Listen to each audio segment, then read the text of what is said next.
My grandfather died the morning after he told me this. For 94 years, he carried within him what he had seen one summer in the Siberian taiga, and never said a word to his wife, his children, or the doctors who, toward the end of his life, asked him why he sometimes woke up screaming in the night. He replied, "I had a dream." He was lying, because what he saw in 1927 in the ruins of Mount Hakuma was not a dream, and he knew that for certain. His name was Nikolai Stepanovich Gromov, and what he told me, I still cannot explain as a skeptic of anything supernatural. I was working as a reporter for a regional newspaper when my mother called me. Her voice wasn't anxious, more like strange, quiet and somewhat cautious, as if she were afraid someone was eavesdropping. She said, "Grandpa wants me to come. Me specifically, not her, not Uncle Victor, not any of the older relatives. Me specifically, because I have a voice recorder." It was the end of July 2003. Novosibirsk was suffocating in the heat. The asphalt was melting, and there was no air conditioning in the hospital wards. I arrived the next day. Grandpa was lying by the window, through which you could see a gray hospital wall and a patch of dusty sky. He looked small under the blanket, withered, almost transparent. But his eyes were perfectly clear. He said right away, "Close the door and turn that thing on." He spoke for almost 3 hours. He hardly paused. Only once did he ask for water and stare into the glass for a long time before drinking. I didn't interrupt. I hardly asked any questions. I just listened and felt something inside me slowly shifting, as if the ground beneath my feet wasn't ground at all. Nikolai Stepanovich Gromov was born in 1909 in the village of Uzur in the Krasnoyarsk Krai. He grew up without a father. His father had gone off to fight in the Civil War and never returned. His mother worked on a collective farm and raised chickens. Grandfather was the second of 3 children, a quiet boy who drew well and read everything he could get his hands on. At 18, he was drafted into the army. It was 1927. Soviet power had already taken hold, but the country had not yet found its form. Under the usual draft, they didn't take people so early. Regular service began at age 21, but there was a special Komsomol draft, and at the assembly point, no one bothered to check his birth certificate. Grandpa said they just came and took him. They told him, "Get ready, you're going to serve." He got ready. He didn't have anything special, a couple of shirts, plain boots, and a knife in a leather sheath that he'd carried since he was 15. They took the knife from him at the very first assembly point. He never saw it again. They were taken to Krasnoyarsk, then transferred to another train, then to a truck. Gromov said he didn't know where he was going. They didn't explain the route to them. From the Krasnoyarsk convoy, he and 3 other soldiers were separated from the main group and taken to a separate building. An officer was sitting there, thin, with a cigarette, wearing a t-shirt without any insignia that Gromov could recognize. The officer told them they had been assigned to a special unit, that it was a great honor, that they were signing a non-disclosure agreement right then and there, and that if anyone didn't want to, they could stand up and leave, but then they would be sent to another place, and they wouldn't like that other place. No one stood up. Each man was issued a Mosin rifle. Sokolov distributed the ammunition only as they approached the target, already in the mountains during the 3rd week of the march. Until then, they had marched armed, but without a single round of ammunition. Grandfather only realized this later. The OGPU had not trusted the young fighters from the very beginning. The detachment had already assembled in Vanovar, a small village on the Podkamennaya Tunguska River. 14 men, all young, all Red Army soldiers, or at best, detachment commanders. They were commanded by the head of the operational group, Sokolov, a short, stocky man with large hands and a habit of looking slightly past a person when speaking to them. Grandfather said that during the several weeks of the march, he hardly ever heard his voice. Sokolov gave orders quietly and briefly, and raised his voice only once, when one of the soldiers stumbled and dropped a box. None of the Red Army soldiers knew what was in the boxes. The official purpose of the expedition was announced to them during their first roll call in Vanovar, escorting Professor Kulik's scientific expedition to the site of the Tunguska meteorite impact. Grandfather had heard about the Tunguska event. People in the village talked about it when he was very young, although the explosion itself occurred in 1908, when he was less than a year old. He knew only that something had exploded somewhere in the taiga, flattening the forest, and that no one had found the debris to this day. Kulik was a well-known geologist. This was his second trip there. Grandpa knew this because one of the scientists on the expedition had mentioned it in passing. The expedition took more than 2 weeks, 200 versts through the taiga. That's not a route, it's an ordeal. Grandpa said later, they had gone so far beyond the dead forest zone, where the scientists hadn't even looked. Where Kulik took his measurements, the ground was charred, studied, and beyond that, a completely different taiga began, untouched, with no traces of the explosion, as if nothing had ever happened. Grandpa talked about the taiga the way people talk about something alive and hostile. The mosquitoes were so bad that by evening, your face would be completely swollen. The ground beneath our feet gave way. Several layers of moss, swamps hidden beneath the grass, into which one could sink up to one's waist. We waded across the rivers, and the water was so cold that our feet went numb within seconds. Several times we walked in complete darkness, following Sokolov's directions as he checked the map by the light of a flashlight. Grandpa didn't understand. The map was detailed, clearly not the kind you could buy or order from a regular store. They saw the site of the explosion from a distance. First, fallen trees came into view, pines and larches, all lying in the same direction, as if someone had run a giant comb through the forest. Then the trees disappeared entirely. Only gray, charred trunks remained, standing without branches, without bark, without life. Grandpa said it looked like an army of the dead lined up in rows. Then those trunks disappeared too. The crater began. Scorched, charred, covered in something gray-black that crunched under our boots. The silence there was absolute. No birds, no insects, only the wind occasionally, and even then, it wasn't like the usual wind. Odorless, completely. Kulik set up his instruments, took measurements, and took photographs.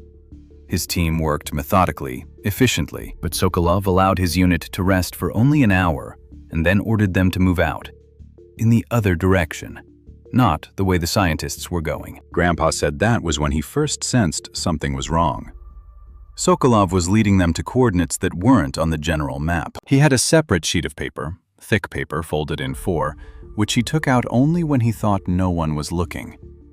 Gromov saw this sheet once, just a glimpse over his shoulder. There were numbers and a diagram on it, which he didn't have time to make out. They headed east into the mountains. About 6 hours later, already at dusk, they came to a ravine between 2 ridges. The place was called... Grandfather repeated the word several times, as if it were important in and of itself. Hakuma. Mount Hakuma. Mikhail said something to Sokolov in Evenki. The interpreter, a young man in glasses, clearly not a soldier, translated quietly. Grandfather heard only one word. No. Sokolov looked at Mikhail expressionlessly. He nodded and kept walking. They found the cave when it was almost dark. The entrance was blocked with stones, not haphazardly, as happens in a landslide, but neatly, one by one, like masonry. Someone had done this by hand, on purpose. Sokolov ordered the stones to be moved aside. 4 soldiers set to work, Gromov among them. They worked in silence. The stones were heavy, some very large, and Grandpa still couldn't figure out how they'd even been brought here. When the entrance was cleared, Sokolov went in first with a lantern. Then he said, "Everyone go in, one at a time." Gromov went in 5th. The cave was larger than it had seemed from the outside. The ceiling was at least 3 meters high. The walls were smooth, as if melted. Grandpa touched them with his hand, cold, slightly damp, without any roughness. But not natural stone, not quite. Something about the texture was off. A uniformity that doesn't exist in nature. It was as if someone had spent a long time carefully polishing every inch of the surface. In the center of the cave stood what Grandpa called a lighthouse. He had searched for the right word for a long time and settled on that. The structure was about 1.5 times a person's height, something like a tree, only made of metal and glass. Or rather, not metal or glass, but something that looked like metal and glass, yet was neither. The branches radiated from the central trunk at precise angles. Too precise. The ends of each branch terminated in something transparent and faintly glowing. Not brightly, barely noticeable, bluish, like phosphor. No seams, no bolts, no rivets, no traces of joints. The structure looked like a single cast object, although that was physically impossible given the complexity of its shape. Debris lay near the structure, metal plates without corners or seams, something resembling thin threads twisted into tangles. The threads were soft to the touch, like fabric, but wouldn't tear. One of the soldiers tried to pull on them and just shrugged. On the cave floor, traces of long-term habitation. Not trash, not bones, not objects in the usual sense. Just worn patches on the floor, slightly darker than the rest, as if someone had sat or lain in the same spots for a long time and often. 3 or 4 such patches, different sizes. And in the far corner of the cave, where Sokolov's flashlight had reached last, there was a creature. Grandpa fell silent at that point, for a long time. I thought he'd fallen asleep. His eyes would close from time to time, right in the middle of the story. But then he opened his eyes and looked at me and said, "You probably think Grandpa's lost his mind." I said, "No." He nodded and continued. The creature was sitting against the wall. Its skin was gray, not earth-colored, not ashen, but specifically gray, like wet concrete. It was just over a meter tall if it were to stand up. Its head was large, disproportionately so in relation to its body. Its limbs were thin, with an extra joint, 4 joints instead of 3 on each finger, and between the fingers were membranes, thin, almost transparent. The eyes were enormous, taking up a third of the face, completely black, without whites, without pupils, without anything that makes a gaze human. The mouth was a thin horizontal slit. There was no nose in the usual sense, only 2 small openings. It was alive. This was obvious right away, not because of movement, no. Frozen like an idol. That's how Grandpa described it. It sat against the wall and didn't move. And yet it was looking, at everyone at once and at each person in turn. It's impossible to explain, but that's exactly how it felt, as if its gaze were everywhere at once. Grandpa said that all 14 of us stopped and didn't move for 30 or 40 seconds. We just stood there. Not out of terror, though there was terror. Something else. Something that kept you from moving, as if your entire will had ceased to be your own for a moment. Sokolov was the first to speak, briefly, a few words, in Russian, quietly, to his own men. "Don't approach. Don't use your weapons. Back to the entrance." They left. They returned to Kulik, who was photographing something at the broken edge of the crater and knew nothing. The next morning, Kulik and his team were taken into custody. Grandfather didn't see exactly what happened. He was at the other end of the camp, but he heard Sokolov's voice, steady and final, like a door closing. And then he saw the scientists walking back, westward, toward Vanavara, escorted by 2 armed soldiers. Kulik was carrying his equipment and watching his step. Someone from his team looked back. A soldier touched him on the shoulder. He turned and kept walking. 2 Evenks, Mikhail and Kostya, were shot right at the cave entrance. Grandfather heard the shots, a double shot with a pause, then a third, the finishing shot. He didn't see it himself. He was inside the cave, standing by the far wall with 3 other soldiers. But later, when they came out, Mikhail and Kostya were gone. He asked one of the senior officers, Detachment Commander Kirilov. Kirilov looked at him and said only, "Shut up." Gromov asked no more. The operation was immediately declared secret. Sokolov gathered 8 men, the youngest and healthiest of the 14. Gromov saw the remaining 6 only once after that, from a distance. They were being led somewhere along another path. Where, he didn't know. They didn't talk about it. The 8 remained to provide security. Gromov was one of them. Comrades from Moscow appeared a few days after the cave was discovered. That in itself was strange, if you think about it. It takes more than a few days to get from Moscow to the taiga. A week by train to Vanavara, then down the river, then 200 versts on foot with the supply train. Grandfather only realized this much later. They hadn't come on a call. They had been following from the very beginning, as a second echelon, waiting in Vanavara until Sokolov sent a messenger with a single word: found. Everything had been planned in advance.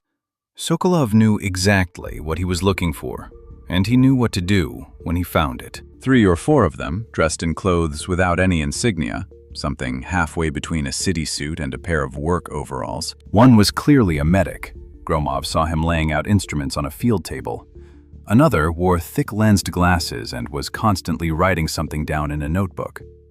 No one mentioned any names. They were simply called comrades from Moscow.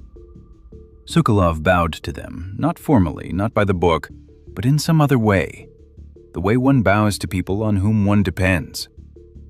They set up a full-scale camp. A few days later, a whole convoy arrived, a dozen pack horses with boxes and bales, which the soldiers unloaded in silence, asking no questions. They lit up the cave with carbide lamps, large ones on tripods, hissing so loudly that the sound could be heard outside.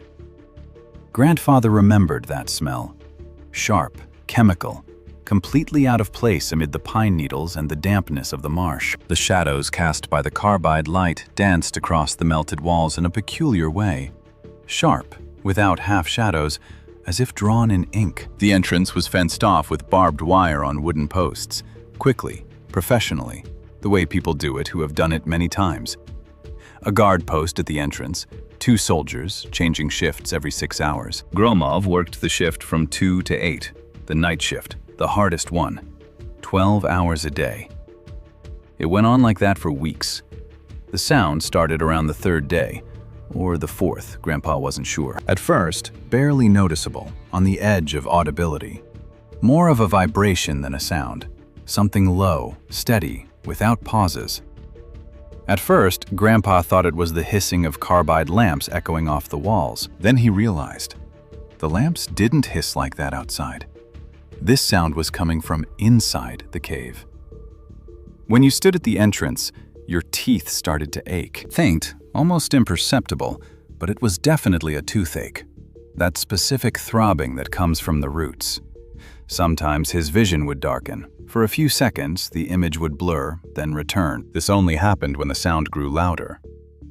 And it did grow louder. Grandpa couldn't explain why, usually closer to dawn. 3 of the 8 started feeling sick after about 2 weeks. Gromov remembered their names: Petrov, Zakharin, and another one whom everyone called Lenny. At first, nosebleeds. Not severe, just they started unexpectedly and wouldn't stop for a long time. Then Petrov complained that a tooth had fallen out, just like that, without pain during the night. Then Zakharin's vision began to deteriorate, so rapidly that within a week he could no longer see clearly at arm's length. Then came the fever. High, unrelenting, with chills and delirium.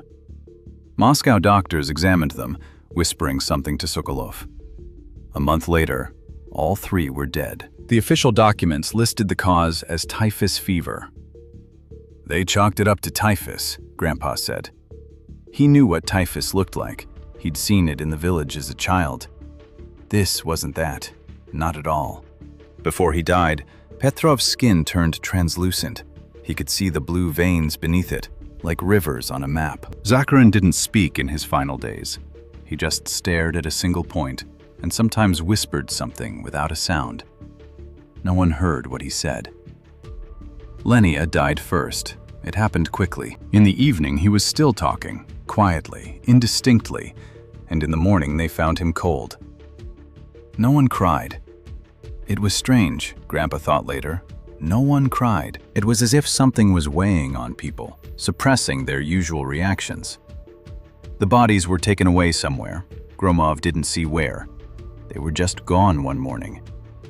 After that, security was tightened. Do not approach the cave. If you're standing guard at the entrance, look outward, not inward. That was a specific order from Sokolov, which he repeated several times. Gromov obeyed it, for the most part. But a few times, unintentionally, when the sound grew louder and he looked back, he saw inside through the slightly ajar door. Moscow specialists were working there. He couldn't make out what they were doing. He saw only the light of the lamps, silhouettes, movement, and sometimes a creature. It sat in the same place where it had been from the very beginning, by the far wall. Only sometimes it wasn't sitting. Sometimes it stood, straight, motionless, and it looked at Gromov through the open door. At night, the Muscovites would emerge from the cave looking pale. Grandfather described their appearance in a single word: hollowed out. Not frightened, not agitated, they looked utterly drained, like people who'd had something important ripped out of them. Their hands sometimes trembled. They didn't hide it, they just didn't seem to notice. They sat by the fire, they drank tea. They didn't talk to each other. Only once did Grandpa hear one of them, the one with thick-lensed glasses, say to another, "It's not aggressive." A pause. "That's worse." Nothing else. Vetrov showed up at the camp around the third week. A young man, about 25, clearly from another unit, seconded there, judging by the papers he carried, from the OGPU administrative apparatus, not the combat units. He didn't guard the cave. He did administrative work, paperwork, communications, but once they put him on duty at the entrance, I think they were short-handed. Grandpa remembered that night clearly. August, already cold at night, with fog lying low over the ravine. Vetrov approached Gromov by the fire at the start of his shift and sat down beside him. He was silent for a long time. Then he said, "You went inside on the first day." It wasn't a question. Gromov nodded. Vetrov looked into the fire and said, "It's watching you, and suddenly you see yourself from the outside, all at once. It would be better if it were dead." He said nothing more. He finished his cigarette. He stood up. He took up another post, further away from the entrance. The next morning, Vetrov asked to be transferred to another unit. Sokolov let him go without asking any questions. Gromov thought long and hard about that phrase. You see yourself from the outside. He understood what Vetrov meant. He himself had felt something similar when he stood at the entrance and the sound grew louder. The feeling that you aren't quite yourself, that something is looking at you through your own eyes, that there is a thin, transparent wall between you and yourself, and on the other side, someone is studying you. Calmly, without haste, with that special attention with which one looks at something unfamiliar, but not frightening. He didn't tell anyone about it. Autumn comes abruptly in that taiga. By the end of August, there are already night frosts and morning frost on the moss. The fogs grow thicker, dense, milky, filling the ravine to the brim, so that you can't see your own hands 10 meters away. It was in just such a fog, in early September, Gromov was precise about the timing, that it happened. He started his shift at 2 in the morning. Fog. Silence. There was no sound, for the first time in several weeks. It should have been a warning, but at the time it felt like a relief. He stood at the entrance and stared into the fog. He couldn't see a thing. He could hear only his own breathing. The shift was proceeding normally. At 5:10, he remembers exactly, he just checked his watch, the alarm went off.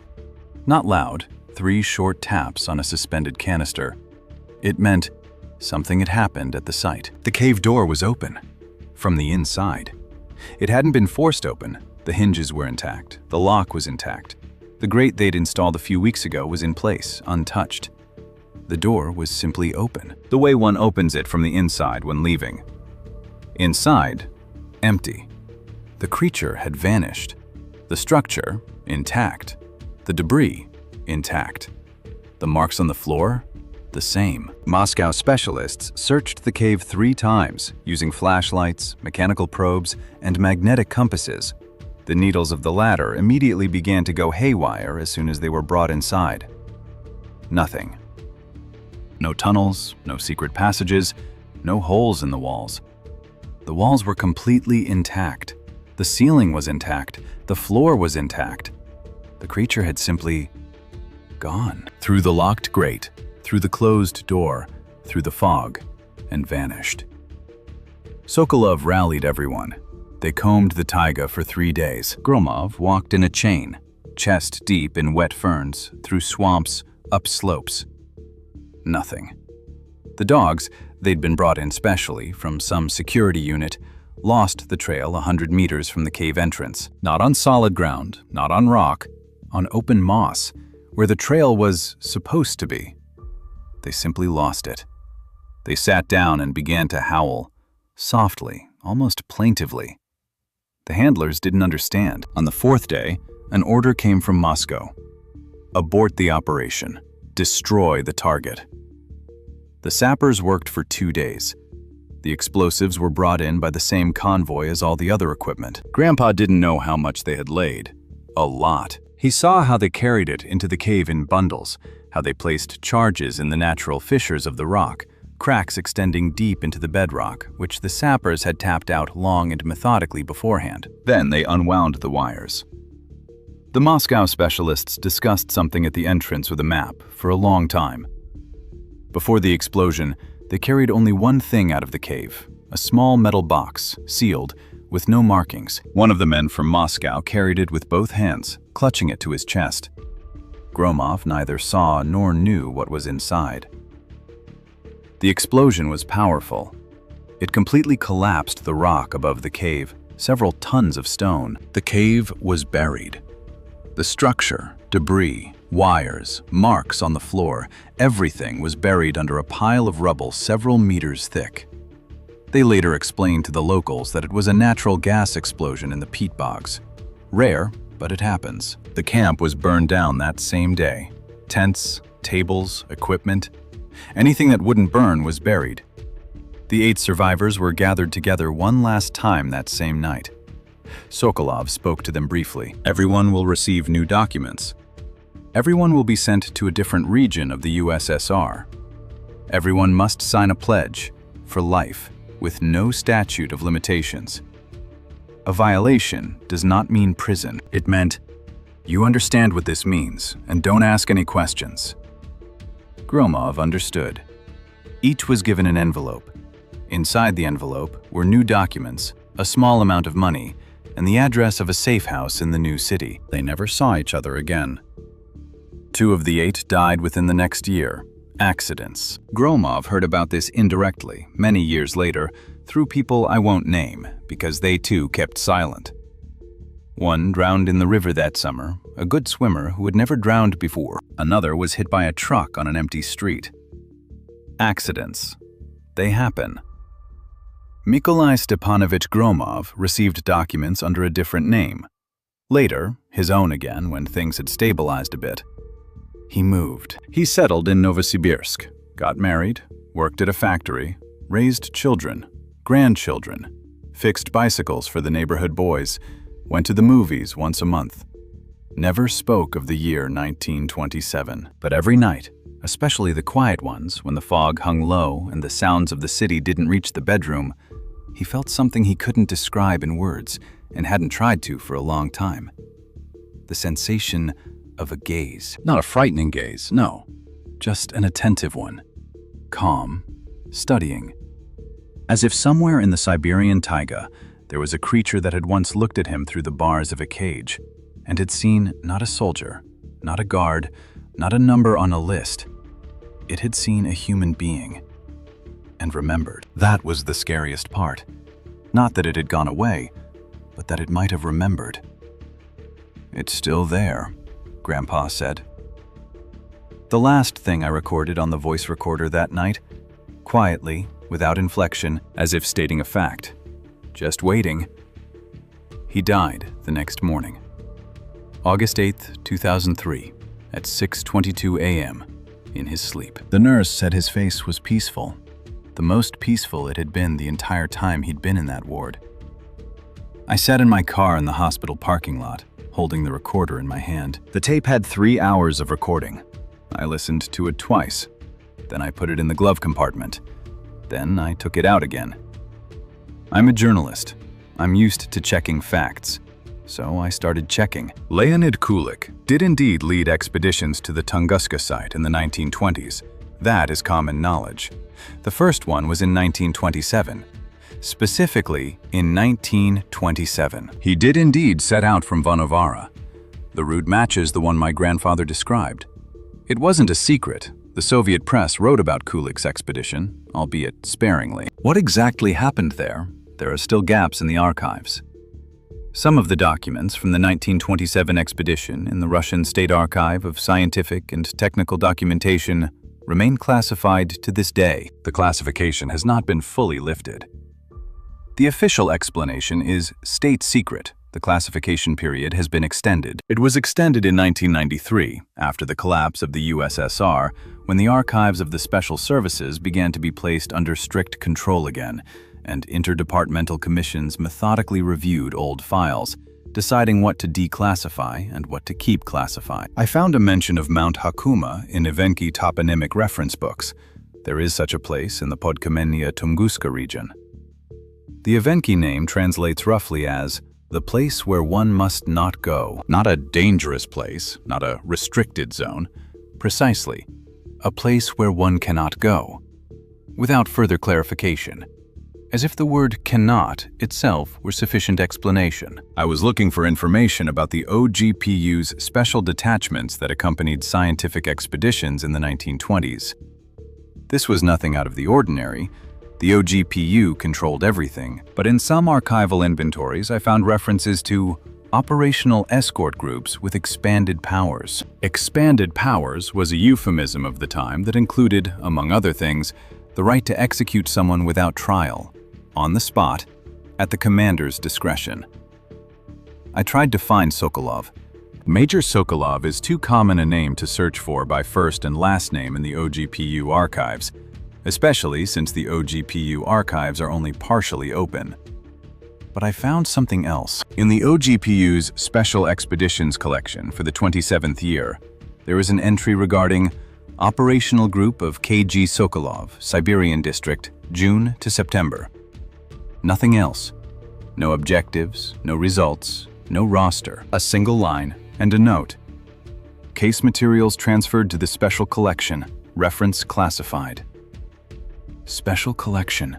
Reference classified. I tried to figure out what a special fund meant in the context of the OGPU in the 1920s. Access was granted only with the personal permission of a few specific individuals at the very top. There were only a handful of such cases in the 1920s.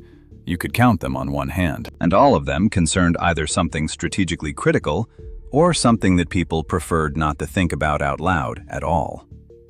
One line. And a classified reference. That proves nothing, I understand that. Coinciding dates, a matching name, closed archives, that's not proof. It could be a coincidence. Everything could be a coincidence.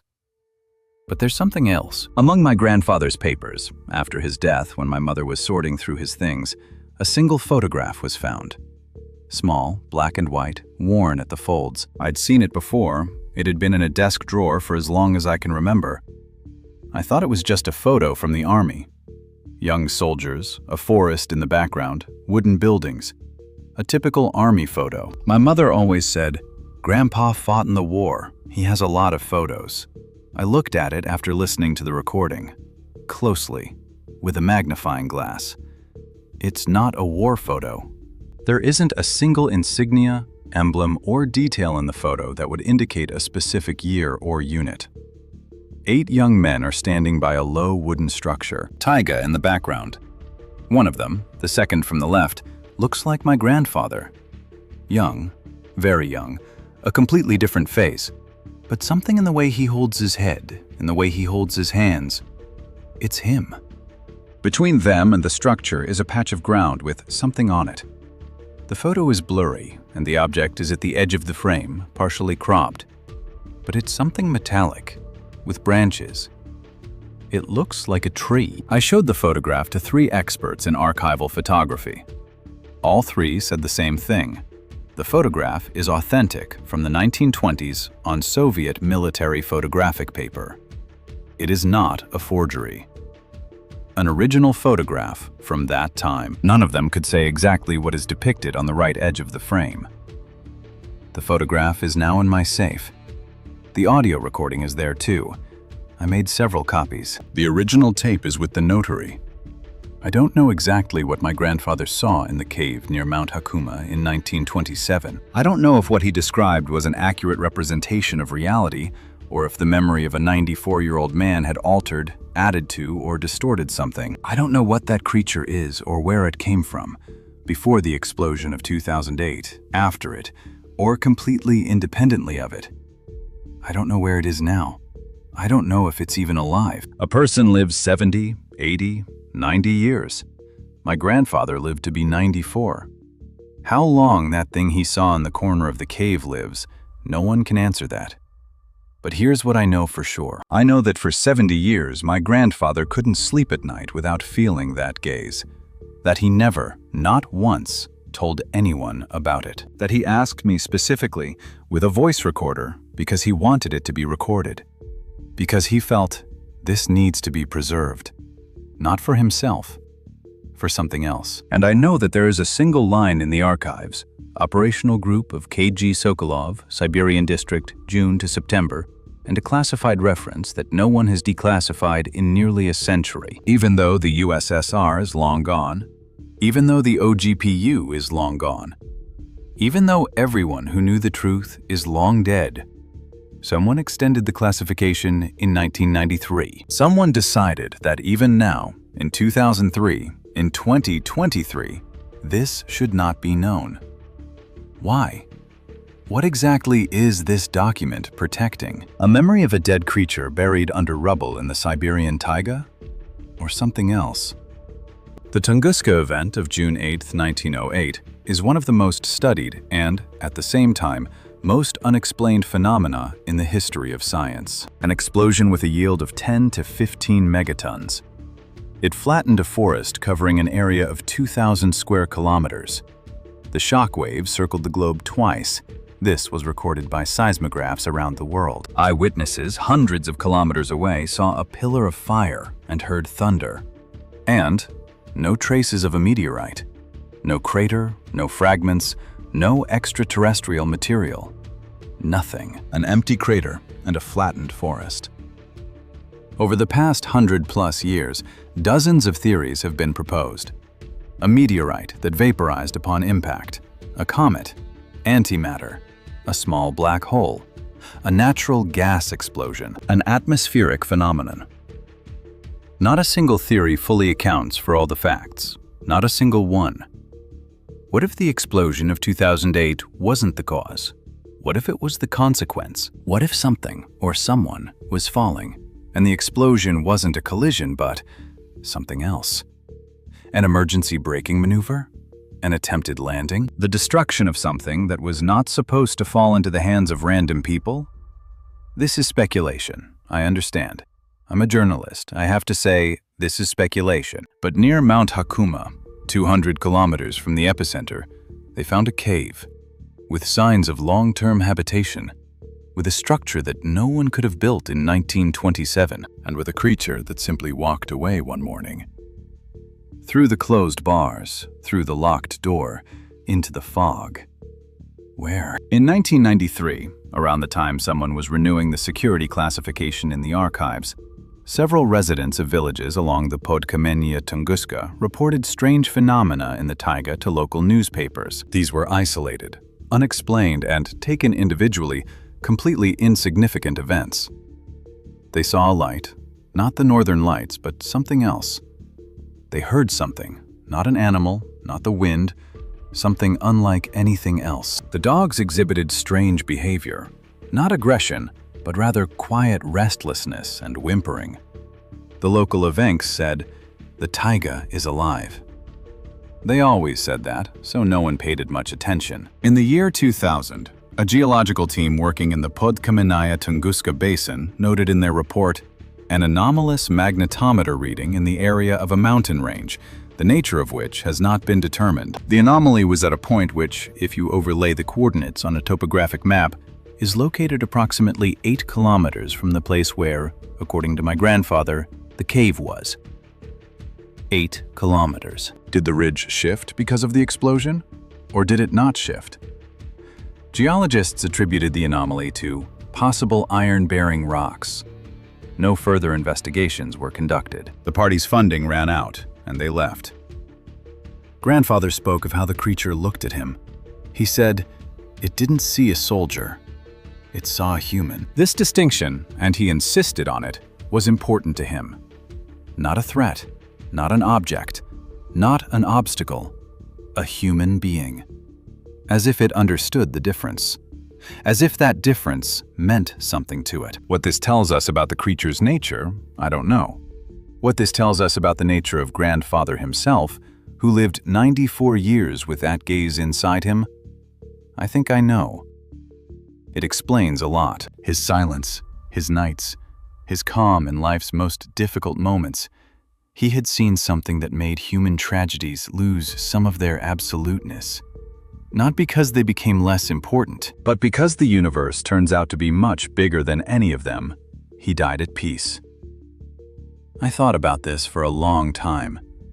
Maybe that was his choice, to tell me at the very end, not because time was running out and he had to hurry, but because he finally decided that this could be entrusted to someone else, that he no longer had to carry this burden alone. I don't know exactly what was in that cave. I don't know who or what the creature he saw was. I don't know where it went in that fog at 5 in the morning in early autumn of the 27th year. I don't know if it still roams the Siberian taiga, or if it vanished, or died, or returned to where it came from. But sometimes, on quiet nights, when the fog hangs low and the sounds of the city don't reach us, I think about one thing.